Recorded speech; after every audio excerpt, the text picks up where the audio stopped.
What's going on, guys? Welcome back to the Adventure Outpost. Two huge movies up on the docket today that have been released. How well did they do? We're going to discuss it right here, up next.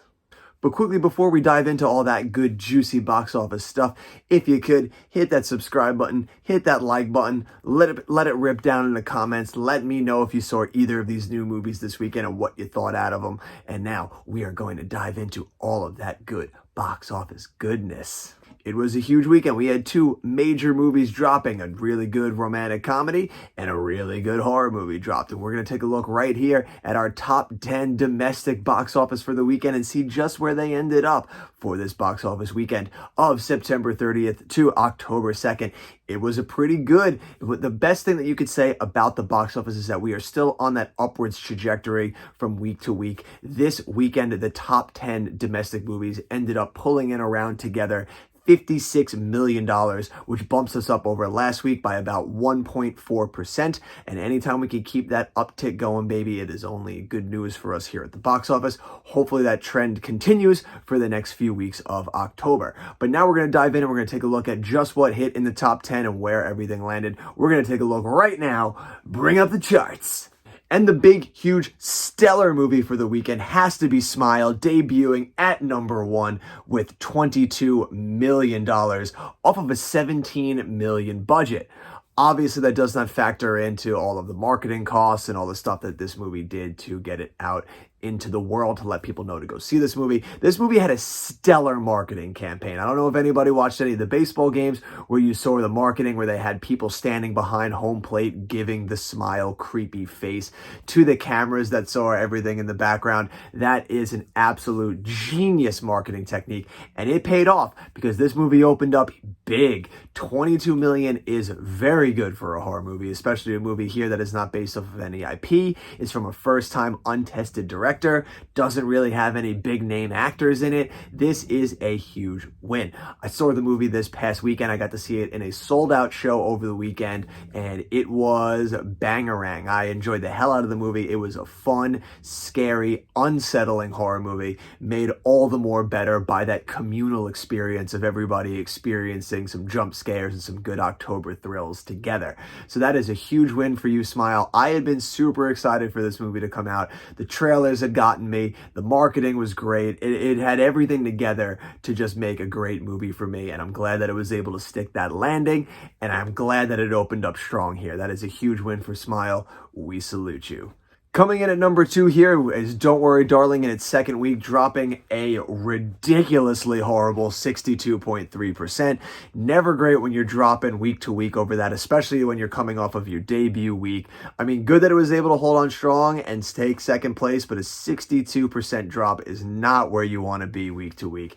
It takes in $7.3 million for a total domestic haul of $32 million off of a budget of $35 million. So this movie still has a little bit of a ways to go before it's going to start being in the green and it's going to start making some of those greenbacks.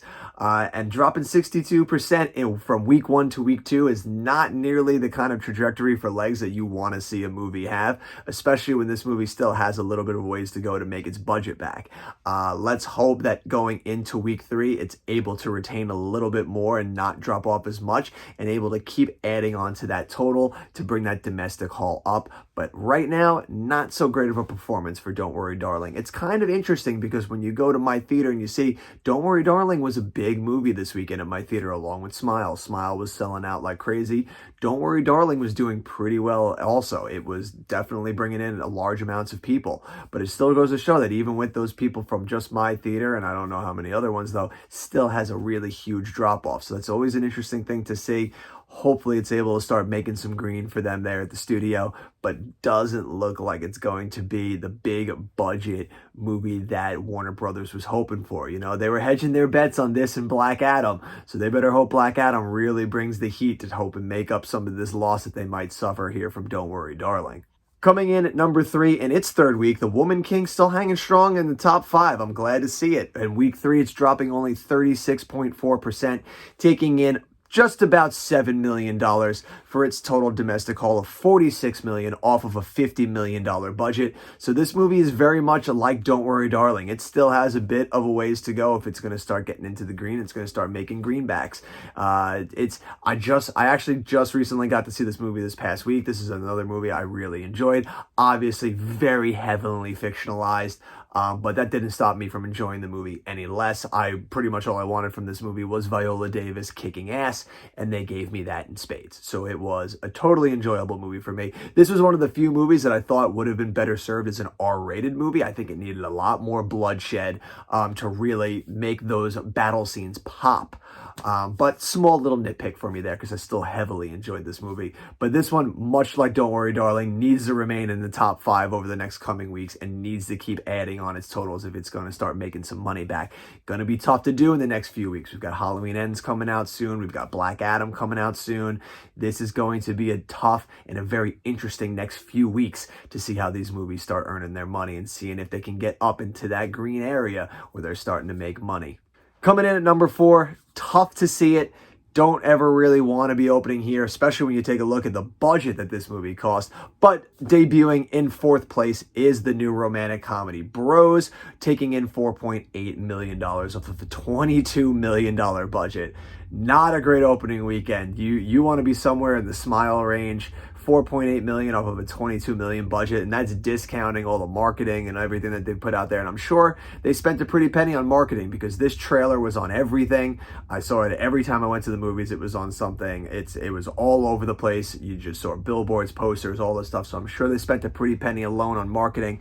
So this movie has a ways to go to make money. This is not an exciting debut for this movie. It is a shame. I haven't gotten a chance to see it yet. I was supposed to see it tonight, but the weather was really crappy and my fiance wasn't feeling so well, so we're actually going to go see it tomorrow night.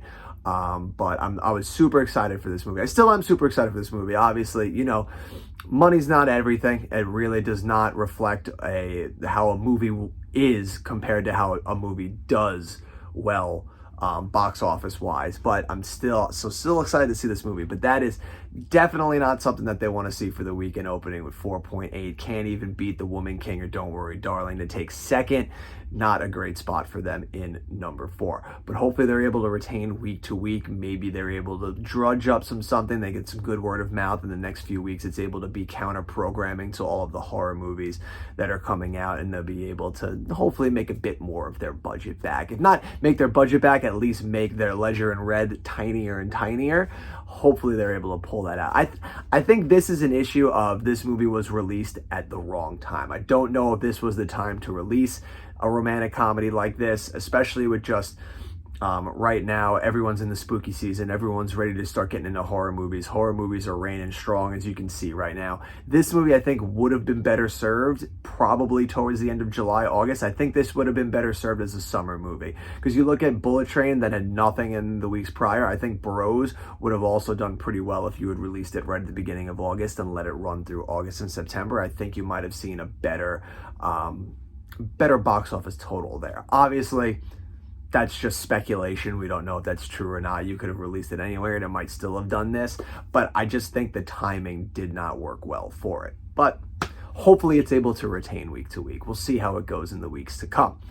Rounding out the top 5, Avatar in its second week of re-release drops 55%, taking in $4.6 million for a total domestic haul over these 2 weeks of $18 million, which obviously gets tacked on to the astronomical amount that it already has made domestically, which I think was like $760 million, somewhere up there. I didn't put it in the chart here on this because I wanted to count this re-release as something separate from the original release and just see how much it totaled up in this re-release. To add to its cumulative total. Now, $20 million over the 2 weeks. This is just domestically. That is pretty solid for this movie, especially a movie that people probably have at home. Obviously, you can't watch it on Disney Plus anymore because streaming was like, nope, we want you to go sit in the theaters and see it, so we're taking it away. But everyone who has physical media obviously is watching it at home, but you get all these people. At my theater especially, you were getting a lot of people that were bringing their kids that weren't alive when it came out or were really young babies that didn't get to see it in theaters. So we were seeing a lot of new people coming for the first time that didn't get a chance to see it in its first release. So I think there is going to be an insanely huge interest for Avatar: The Way of Water. I think that movie is going to demolish everything. It's going to be insane this winter. If this re-release has shown me anything, it is that people are ready for more Avatar. Wherever people are saying fuck that movie, fuck that universe, the new one's not going to do well, they don't know what the fuck they're talking about. This movie is going to do extremely fucking well. I don't know if James Cameron will now be 3-time winner of the box office of all-time crown, but he's definitely going to do insane business for this second movie. Taking a look here on the back 5, we have another movie dropping. Forgive me when I mispronounce this. Ponniyin Selvan is a new movie, is a new Bollywood movie that came out. $4 million gross against from what I was able to look, obviously, because it's not in US dollars for what their budgets are. But from what I was able to find and convert, it looked like their budget was around $5 million.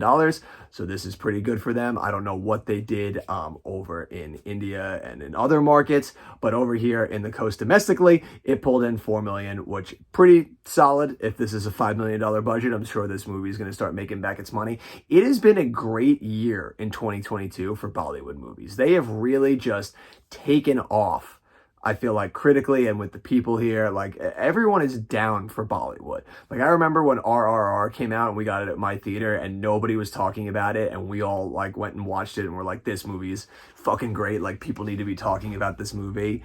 And now like everyone's all gung-ho for Bollywood movies. It is great to see. These movies are so much fun. If you get a chance to see a Bollywood movie in theaters, you absolutely should take it. It is especially these like big crazy ones, because they pack in everything. There's going to be action, there's going to be romance, there's going to be, dancing. They throw everything in there. They really give you the bang for their buck. It is a fun time, and I can't recommend it enough. So if this one's playing at your theater, get your ass out and go watch it, enjoy it. I'm sure it's awesome. For the rest of us, we'll have to wait till it inevitably shows up on Netflix, but another big win for Bollywood. Checking it out here in 6th place, we have Barbarian in its 4th week, dropping 41.7%, taking in $2.8 million for a total domestic haul of $33 million off of a $4 million budget. This movie printing money right now. That is huge.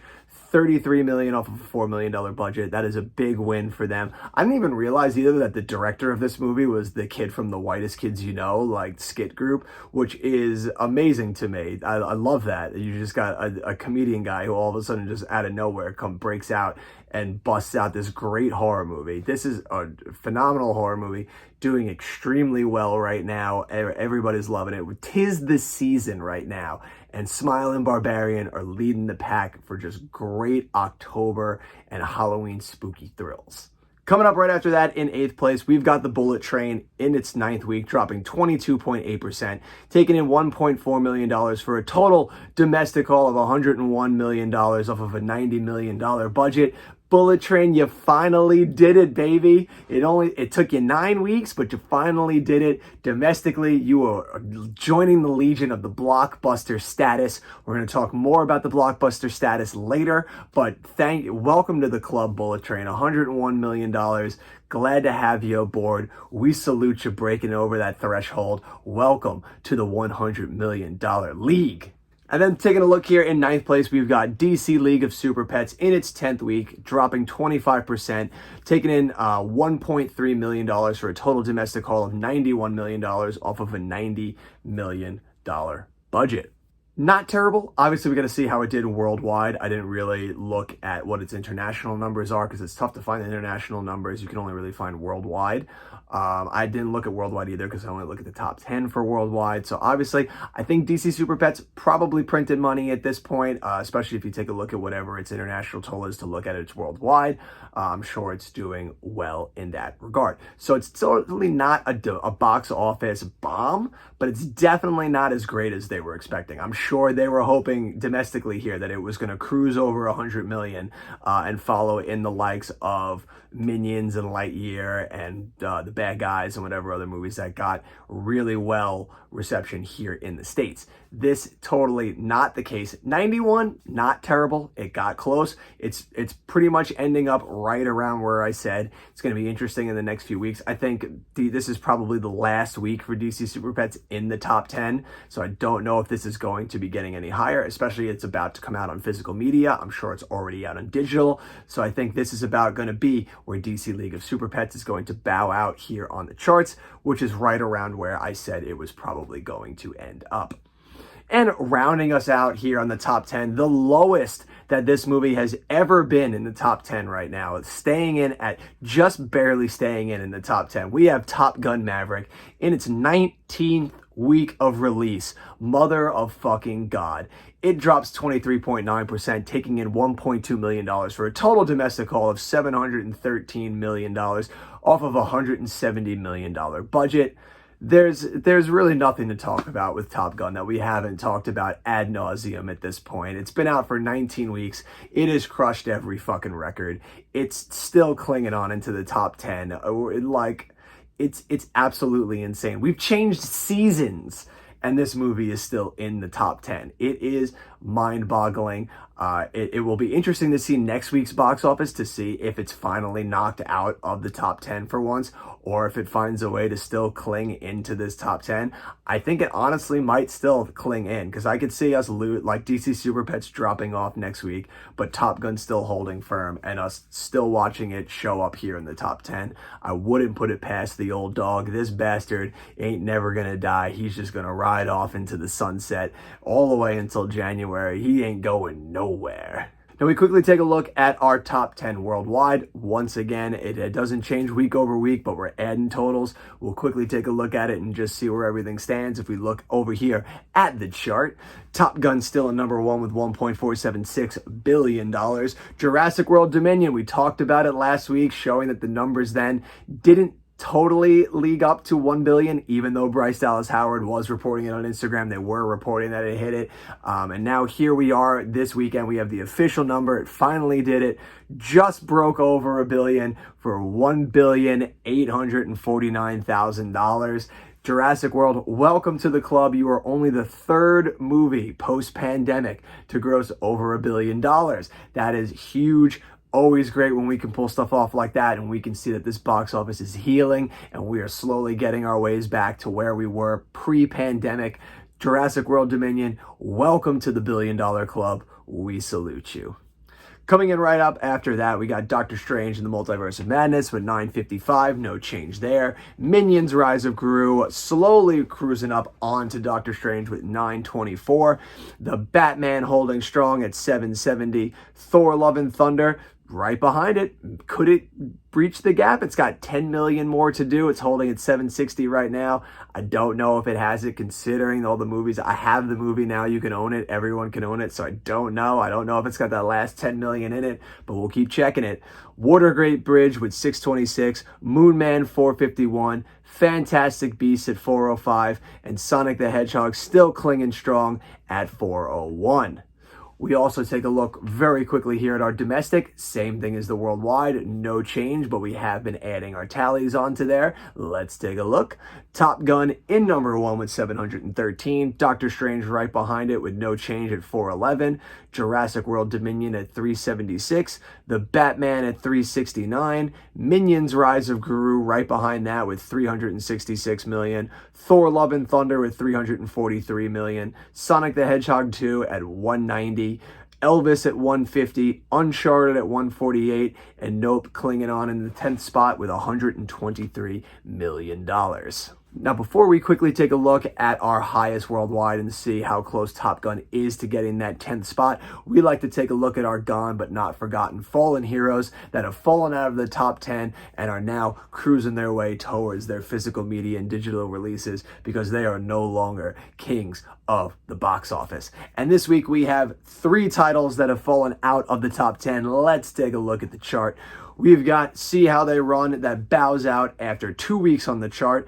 Pearl as well bows out after 2 weeks. Pearl still somehow made a bunch of money. These movies were super cheap to make. I finally looked it up. Pearl cost only $1 million to make. So even though it didn't make a lot of money, it's still a successful movie for A24. I'm sure it's still a win. It bows out after 2 weeks on the chart. I only had it at my theater for 2 weeks. We lost it already this past weekend. That's insane. It's never a good sign when a movie can't last more than 2 weeks in your theater. Not a good sign, but still somehow the movie managed to make enough money that I'm sure A24 is totally okay with. I mean, they have to be because we're already moving on to the third movie in the X universe. But 2 weeks on the chart for Pearl. And then we take a look at our huge guy. This was next to Top Gun. This guy was the big winner of the summer. And Minions finally bows out of the top 10 after 13 weeks on the chart. You three fallen heroes, thank you for your time at the box office. You made your money. Now go rest on physical media and digital and go do your dirty work there. We salute you. If we take a look now at our chart for our highest worldwide grossing movies of all time, Top Gun is narrowing the gap between itself and Furious 7. If we take a look here at the chart, Furious 7 in 10th place at $1.516 billion. Top Gun slowly cruising in behind it at $1.476 right now. So less than $100 million to go. It is not far away to making that spot. I still don't know if it's going to do it. Obviously, it's getting slower and slower. The little engine that could is slowly but surely running out of steam. But I would never put it past this movie to pull one last hat trick out. It most assuredly could still do it.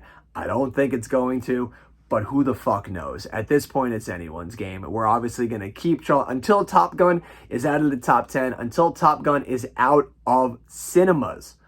I'm going to keep following along on this and seeing how close it can get and see if it has that last little bit in it to cross over and hit into the top 10. So don't you worry, people. Week after week, we're going to keep watching this. We're going to keep watching Top Gun and hope beyond hope that it can make it and it can break it into the top 10 and be the 10th highest grossing movie of all time. That would be an incredible feat for that movie. And now lastly, before we wrap up, one last thing I wanted to look at that I'm going to keep charting over the weeks and see how we can do up until the end of the year is take a look at our 2022 blockbuster status movies. Now, a blockbuster status movie is a movie that has grossed over $100 million domestically. So any movie that has managed to make $100 million here in just the United States and Canada, I believe Canada that would be North America. I believe that's how they work that. Don't ask me, it's late. I don't know things. I get my thought process is gone. But I know over $100 million domestically, that is considered blockbuster status. So I want to chart along and see just how many movies here in 2022 have been able to cross over that threshold, just so we can see how well we're doing on that road to recovery, getting back to those pre-pandemic levels. In 2019, we had 29 movies that grossed over $100 million here domestically. So we had a bit of a ways to go to start getting back to that. And 2020, I don't think we had any. I'm not entirely sure how many we had in 2021. I don't think it was many. Obviously, I'm going to have to go in and look at that. Maybe I'll have that on next week's chart. Here in 2022, though, we are slowly on that road to recovery. Bullet Train had just passed $100 million to become the 14th movie of 2022 to gross over $100 million. So we still got a little bit of ways to go before we get back to those pre-pandemic levels, but we are definitely on the right track on that road to recovery. We're going to take a look at this chart now. We're going to see all these movies now that have joined blockbuster status in 2022. Let's take a look. Obviously, Top Gun Maverick leads the pack with $713 million. Doctor Strange in 2 with $411 million. Jurassic World Dominion in the third spot with $376 million. The Batman in the fourth with $369 million. Minions: The Rise of Gru at the halfway point of number 5 with $366 I freaking can't count for a second. Minions: The Rise of Gru with $366 million. Thor: Love and Thunder right behind that with $343 million. Sonic the Hedgehog 2 with $190 million. Elvis with $150. Uncharted with $148. Nope with $123. Lightyear taking the 11th spot I believe, if I can count correctly, at 118 million. The Lost City at 105 million, and Bullet Train becomes the newest official member with 101 million dollars. I correct myself there. That is the 13th movie to gross over 100 million. With 13 movies to gross over 100 million dollars in our year of the Lord 2022. That is huge. That is very impressive for us here at the box office. Shows that we are slowly but surely getting back to our pre-pandemic levels. And I'm sure we're going to add a few more to this before the end of the year. Halloween Ends definitely has a chance of hitting 100 million domestically. Black Adam, I feel like, is a sure bet for 100 million domestically. Wakanda Forever, I feel like, is a sure bet for that domestically. And then Avatar, The Way of Water, absolutely, I think, is a sure bet. So that's 4 movies that I feel like heavily confident that those movies will break over 100 million domestically, that we can add to those. There's a few dark horses along the way as well that I'm sure we'll come across that hopefully can add to that and get us that much closer to pre-pandemic levels. But still, this is a hugely promising look at just how well we are doing compared to where we were in 2020 and 2021. We are definitely on the uptick. We are definitely going in the right direction. It is a sure sign that the box office is still alive and well, and we will return to those 2019 levels. And that will do it for us here this week at the box office. It'll be interesting to watch over next week to see if we are able to continue that upward trajectory of how well the top 10 movies are doing and able to pull in at the box office. October is going to be a very interesting month at the box office. We have a lot of movies coming out, a lot of movies that have the potential to do gangbusters. It'll be interesting to see what our winners and our losers will be. With a lot of hot releases coming out this weekend that I'm super excited for. We have the David O. Russell movie Amsterdam coming out. Love myself some Christian Bale, so anytime there's a Christian Bale movie coming out, my ass will be in the theater watching it. We have the family fun movie Lyle Crocodile coming out. Looks to be a wild time. I am actually super excited for that movie too. I love family fun movies. They're always like super entertaining and just go down easy. So I'm super excited for that one. Looks like it's going to be a lot of fun. And then the dark horse of the weekend is Cate Blanchett's new movie Tar. The trailers just have me super confused. I have next to no idea what the movie is about, other than that she is a conductor of an orchestra. But the movie looks like a very just psychologically weird movie. So I'm super intrigued to check it out and see how that one turns out. So I plan on seeing all 3 of these movies. Obviously, I don't know if I'll have seen them all by the time we do next week's box office charts, but that'll be for next week's video. We'll go in and we'll talk and we'll see. But I'm definitely absolutely seeing Amsterdam and Lyle Crocodile. I don't know if I'll get to Tar by the time we do the video, but we'll see how well I do next weekend and what my plans are in life. But that is a video for next week. This is the wrap up for this one. So until that next video, you have been you, I have been me. These are the movies that we love so much. Get out and go see a movie. Let me know down in the comments below if you saw any of the new movies this weekend, what you thought of them. If you saw Smile and you enjoyed that horror movie, if you saw Bros and you enjoyed it, let me know all that good stuff down below. And until next time, adventure on.